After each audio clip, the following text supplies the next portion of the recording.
אנחנו עצרנו בפרק הקודם ממש במקום הזה, במפגש רחובות שלבים, סלמה ואליפלט.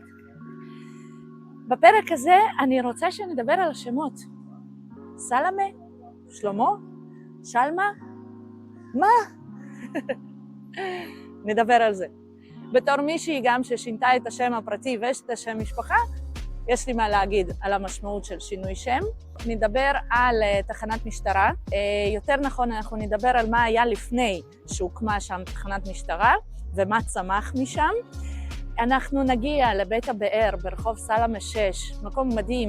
אני אספר לכם קצת על הפרדסים, על ההיסטוריה של המשפחה, סיפור מרתק. אני מאוד מקווה להספיק איתכם לאכול את הצהריים. אני רוצה לאכול צהריים, כי השעה תהיה סביב השעה 1, במסעדה קטנה וחמודה על רחוב סלמה, שמגישים מנה סופר מיוחדת, הישר מירדן. רגע לפני שנתחיל ללכת, בואו נעשה רגע תצפית קטנה. אז זה סלמה, זה מזרח. כאן פלורנטין, רביעיית פלורנטין. אני עושה את זה לאט לאט. המבנה הזה זה מגדל נווה צדק על רחוב אילת. זה רחוב אליפלט, עבר עכשיו התחדשות מסיבית. שם בפנים הבניין הלבן, בית הטקסטיל, כלומר זה כבר טיילת צ'ארלס קלור. פה מבצבץ צריח של כנסייה. הכנסייה הזאת נמצאת במושבה אמריקאית גרמנית. זה כיוון דרום מערב, זה הכיוון שלנו, כלומר לכאן אנחנו נלך, זה המשך של רחוב סלמה. כאן מאחורי הגדר הזאת, איפה שהאנטנה, תחנת משטרה שנדבר עליה. המבנה הלבן הזה פה, סטדיון בלומפילד. וזה בגדול כיוון דרום, דרום יפו, בת ים.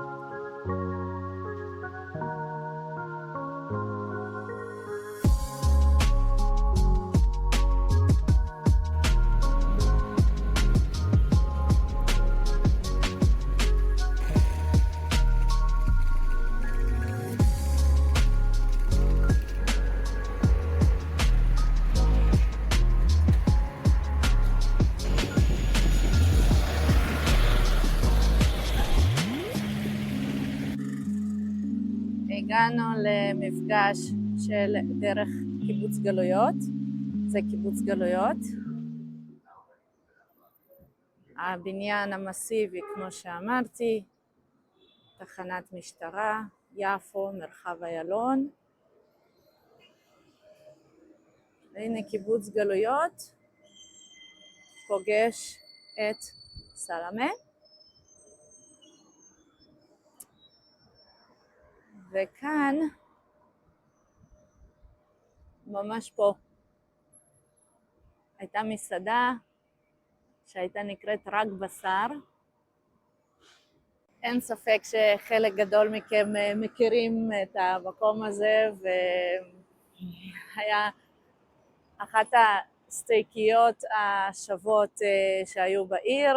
אני ממש זוכרת כמה וכמה דייטים שלי ושל רגב, במיוחד באמצע שבוע, בעסקיות שלהם.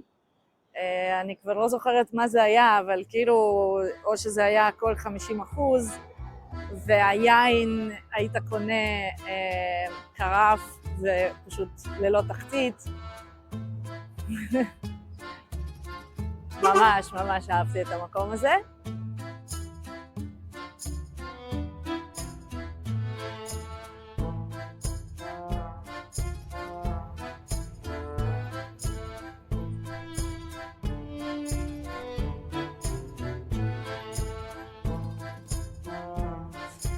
הסיפור של המקום מתחיל בשנות ה-60 של המאה ה-19 בפולין. שם נולד יצחק פניגשטיין. הוא שייך לזרם החסידי, כאילו השתייך לזרם שמתנגד לתנועה הציונית. ליצחק ולאשתו הייתה משפחה ענפה מאוד, היו לו 6 בנים ו5 בנות. אחד מהבנים, אגב, כן היה פעיל בתנועה ציונית דתית. אותו חסידי, איש משפחה, אותו יהודי חווה בוורשה, בפולין, את האנטישמיות, את הפוגרומים, והוא מחליט לעלות ארצה. וכשהוא עולה לארץ, הוא מצליח לקנות מטמפלרים נחלה. נחלה שכללה 3 מבנים,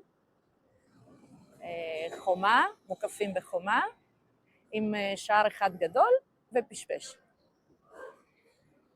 וזה, הנחלה הזאת, המקום הזה, מהר מאוד מקבל את הכינוי בתי ורשה. יצחק מתיישב כאן עם המשפחה, הוא מפעיל כאן בית כנסת, ישיבה קטנה, אבל הוא גם נותן פה מקום ליהודים, כלומר מזכיר חדרים ליהודים ציוניים, עולים, או עלייה שנייה. ובין התושבים או הסוחרים הבולטים שלו היה יצחק בן צבי, שהוא יהפוך עם השנים לנשיא השני של מדינת ישראל. ופה מתחיל הסיפור שלנו. בית שלו, היו לו 2 חדרים. חדר אחד היה למגורים, וחדר שני היה בית דפוס מחתרתי, שאת האותיות הוא ושותף שלו נאלצו לגנוב, וככה נולד עיתון אחדות. אבל יותר מזה, ב-1907, באותו חדר של יצחק בן צבי, יש אספה מצומצמת, ובאותו לילה הוחלט להקים ארגון בשם בר גיורא. אם זה עדיין לא מצלצל לכם מוכר, אחריו או תחתיו הוקם ארגון קצת יותר נפוץ וידוע, השומר. שתבינו, אלכסנדר זייד, השתתף באותה אספה החשאית הראשונה, כשהוחלט על הארגון בר גיורא, ואחרי זה כמובן הוא היה השומר האגדי. ב-1920 הוחלט לפרק את הארגונים, גם את השומר ועוד כמה, ולתת בעצם מקום לארגון אחד גדול, שיאחד את כל הארגונים וייתן מענה רחב להגנה על היישוב היהודי, והארגון הזה יקרא ההגנה. ומי שיפעיל אותו, כלומר, ומי שיהיה אחראי על הארגון הזה, זה אחדות העבודה. שאני מזכירה לכם, העלון הראשון של האחדות הודפס באופן לא חוקי בעליל בחדרו של יצחק בן צבי, ששכר מאותו יצחק בבתי ורשה. אני בטח לא צריכה לספר לכם, אבל ארגון ההגנה ב-48 יהפוך לצבא ההגנה לישראל, צה"ל. זאת אומרת שאני יושבת עכשיו איתכם כאן, ואני מנסה ככה לקרצף את כל האבנים ואת כל המבנים, ולנסות לדמיין יושבת בפרדסים, לצד דרך ראשית, בין יפו הערבית המוסלמית לבין המושבה הגרמנית הנוצרית, ויש כאן פינה עם בית כנסת וישיבה, שמישהו שהוא בכלל התנגד לרעיונות הציוניים, אבל מהבית שלו צמח בסופו של דבר צה"ל. אני כל כך אוהבת את הסיפורים האלה. הסיפור, הסוף של בתי ורשה, כלומר, בתי ורשה לא שרדו הרבה, הם כן הצליחו לשרוד את מאורעות תרפ"א, 1921, כלומר, כוח ההגנה הגיע לכאן והצליח לפנות את התושבים של בתי ורשה, ואחר כך הם חזרו. הגל הבא זה תרפ"ט, 1929, שאגב מופיע במקורות שהשכנים הערבים הגיעו לפני זה והתריעו והזהירו את יצחק ואמרו לו, לפחות תפנה מכאן את הנשים ואת הילדים. וזה מה שהם עשו, נשארו רק גברים והגיעו לכאן לוחמים של הגנה, וגם שרדו, כלומר ניצלו, שרדו והצליחו לשמור על הנחלה, אבל כשפרץ המרד הערבי הגדול ב-1936, אז כבר לא הייתה ברירה והתושבים פונו מהמקום הזה, וכבר לא היה להם לאן לחזור. הגגות נשרפו והקירות כבר כמעט לא קיימים, אז בתי ורשה לא חזרו לעצמם מאז 1936. אחרי מלחמת העצמאות, כשקמה מדינת ישראל, השטח שעליו שכנו בתי ורשה הועבר לידי האפוטרופוס לנכסי נפקדים. ויותר מאוחר, בתחילת שנות ה-50, הועבר השטח לרשות משרד המשטרה, ואז נבנה עליו בניין המטה הארצי הישן, עד שהרסו אותו בשנת 2000. בבניין החדש שהוקם בשנת 2005 שוכנים היום מחוז תל אביב ומרחב איילון, יפתח לשעבר. מרחב איילון חולש על הערים חולון, בת ים ושכונות דרום תל אביב.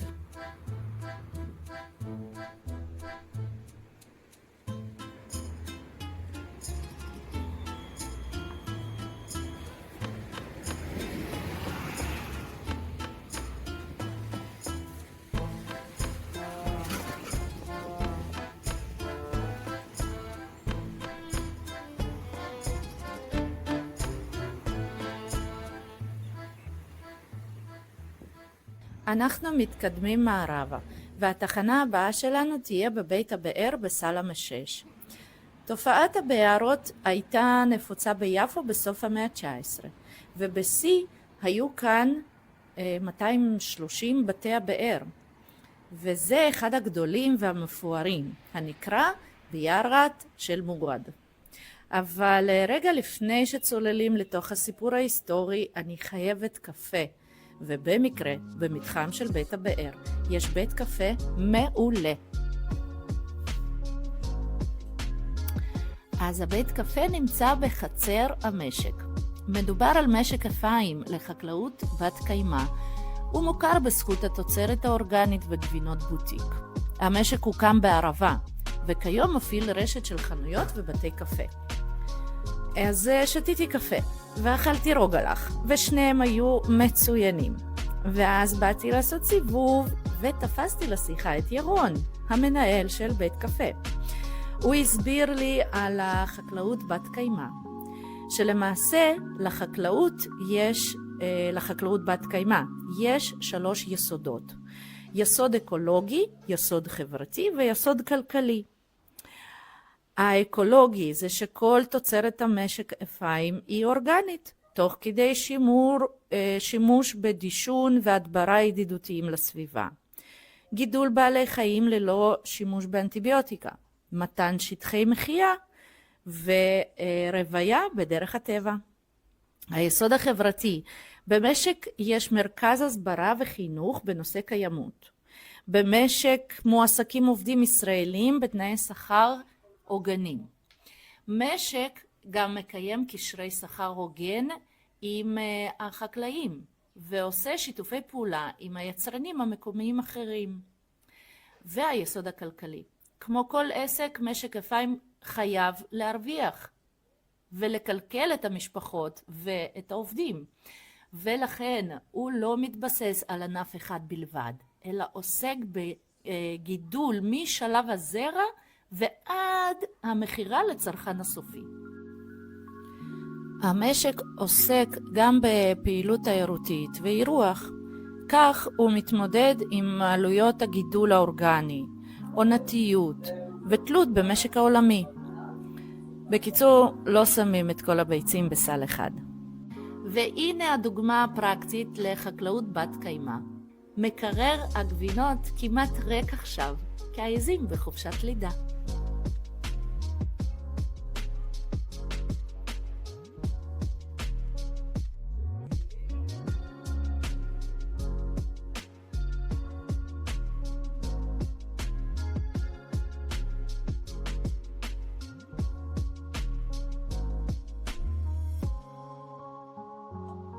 טוב, אני מצאתי לי כאן פינה.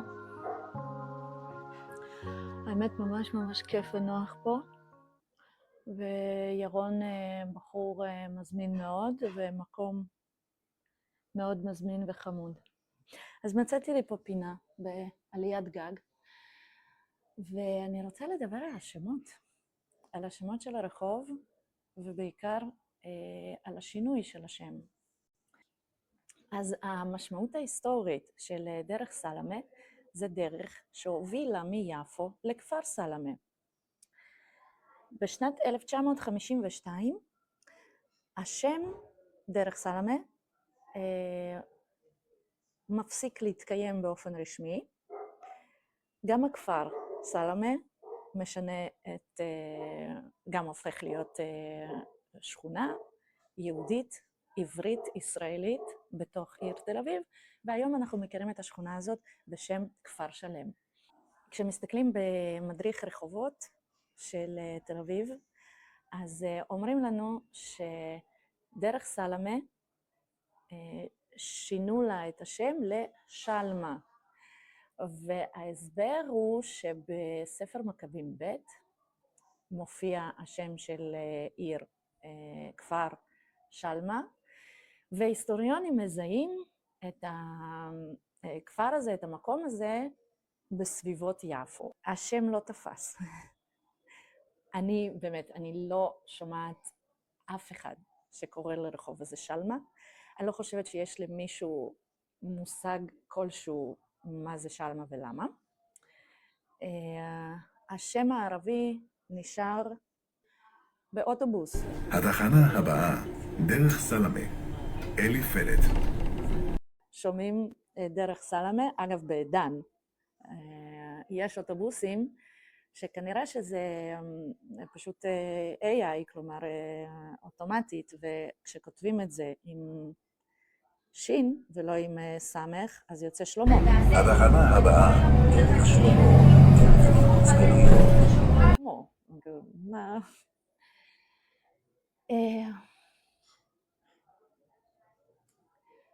אפשר לדון הרבה על השמות, האם נכון או לא נכון לשנות את השמות, האם זה מוחק את ההיסטוריה או שזה מחזיר את ההיסטוריה.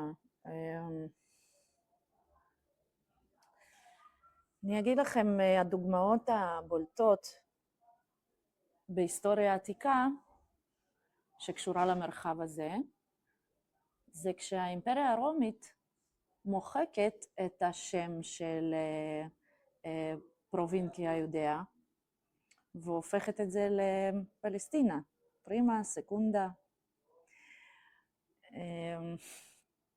וזה קרה אחרי מרד בר כוכבא, וזה כן היה משהו שהוא מאוד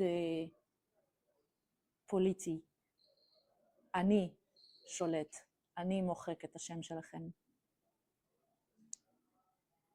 לא צריך ללכת רחוק, אנחנו ביום יום מתעסקים בהחלפת שמות. האם היה טבח ב7/10?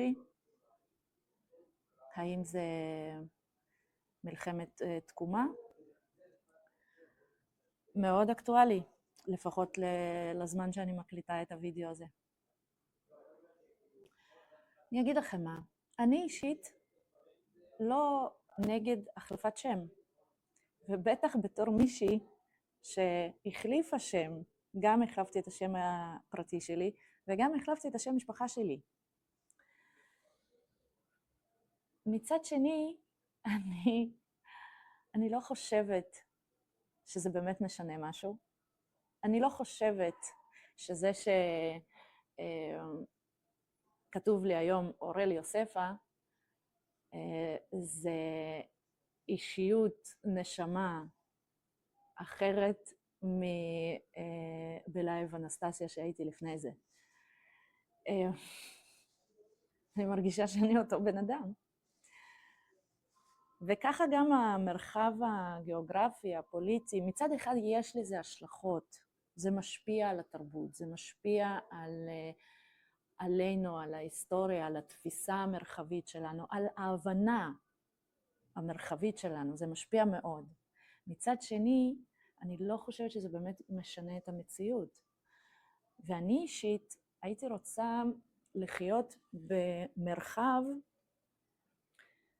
שלא צריכים למחוק שמות בצורה אגרסיבית, גלויה ועל גבול האלימה, כדי להראות את השליטה במרחב, כדי להוכיח שזה שלי.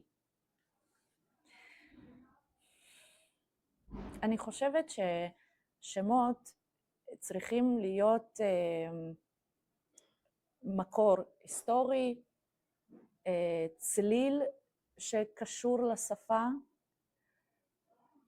מתאים לשפה ולתרבות, ואני חושבת שבאמת סלמה מחליק לנו הרבה נוח בגרון מאשר שלמה, דעה אישית שלי. אז אני שמחה שהרחוב הזה עדיין נושא שם סלמה, לפחות בדיבור. ושוב, כמו שאמרתי, אני מקווה שמתישהו אנחנו לא נצטרך למחוק היסטוריה בשביל לנסות לשנות אותה, אלא פשוט נחיה ונעשה היסטוריה שאנחנו לא נרצה למחוק אותה. Peace and love.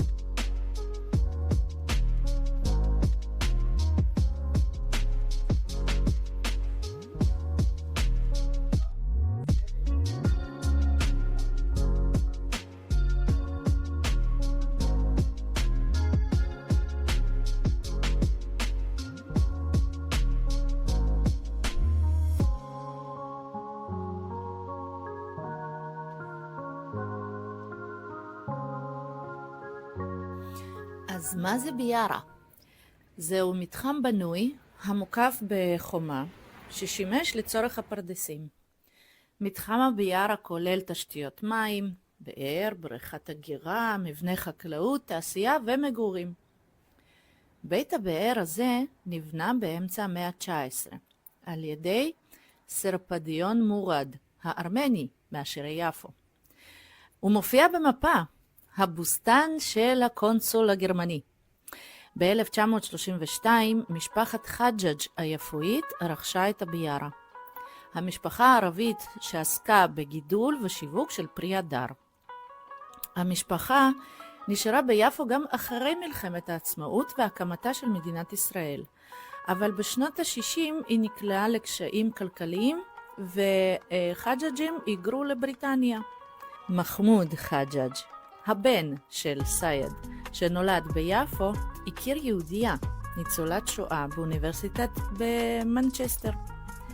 השניים התאהבו, התחתנו והקימו משפחה. כך נולדה קלר חג'אג', חצי פלסטינית, חצי יהודייה, שחיה את הקונפליקט בתוך הגוף שלה.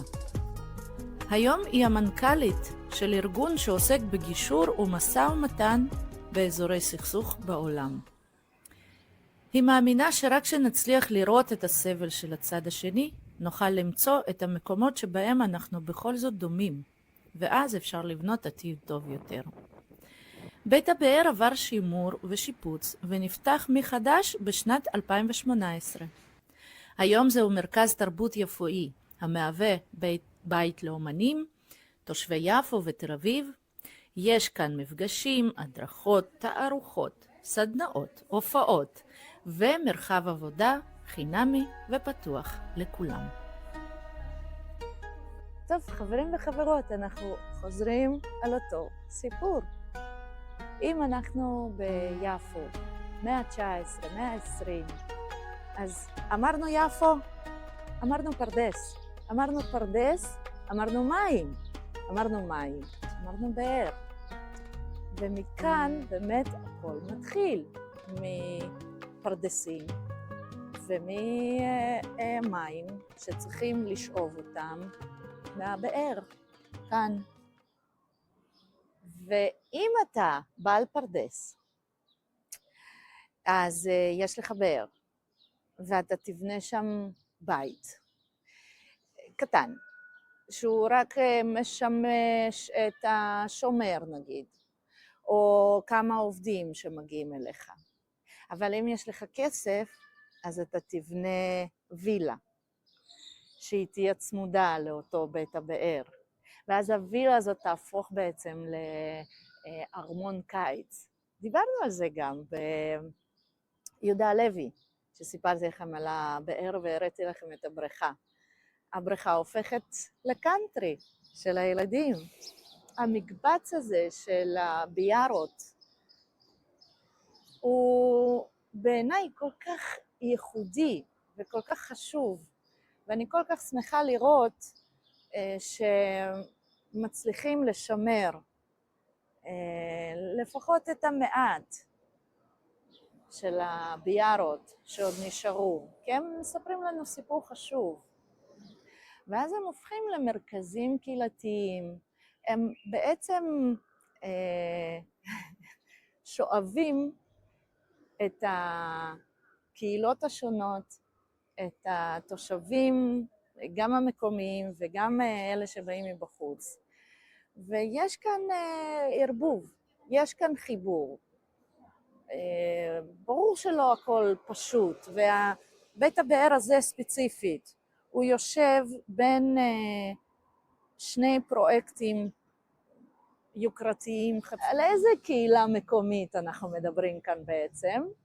אבל וואלה, כן, מגיעות לכאן גם נשים ערביות ועושות פה חוג רקמה.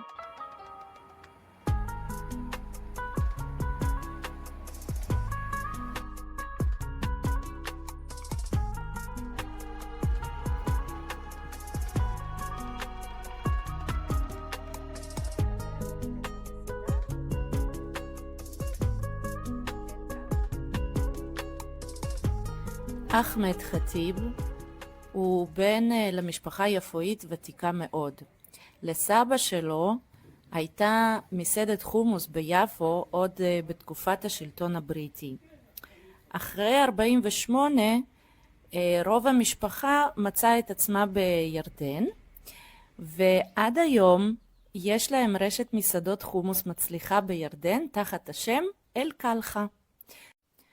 אל-קלחה היפואית נולדה ממש לא מזמן. עד לפני קורונה לאחמד היה כאן בית קפה שכונתי. אחרי הקורונה הוא החליט לפתוח מסעדה ולהחזיר את המנה פתה המיתולוגית של יפו.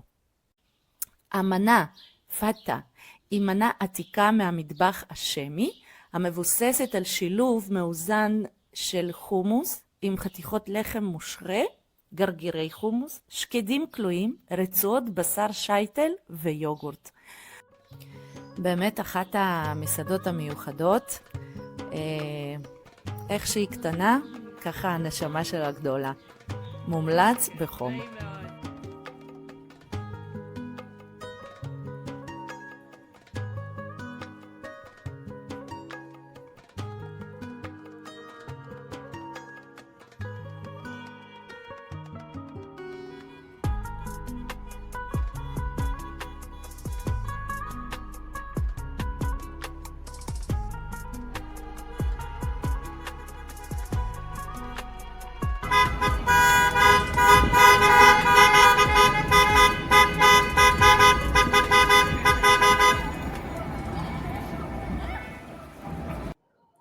רחוב סלמה, דיברנו על זה גם בפרק הראשון, זהו גבול, אבל אני פחות מתייחסת אליו כהפרדה, אלא אני מתייחסת אליו כחיבור. עברית, ערבית נפגשים כאן, עשירים ועניים נפגשים כאן. אני מאוד מקווה שהצלחתי בשני הפרקים שכבר העברנו יחד להעביר לכם את האהבה הזאת לרחוב סלמה. מאוד שמחה שיצא לנו ככה שני פרקים עמוסים על הרחוב הזה, כי מגיע לו, באמת מגיע לו. תודה רבה לכם שהייתם איתי, שימו לייק, אם אתם עוד לא עוקבים אחריי אז תעקבו אחריי, ואנחנו ניפגש בסרטון תל אביבי חדש. ביי בינתיים.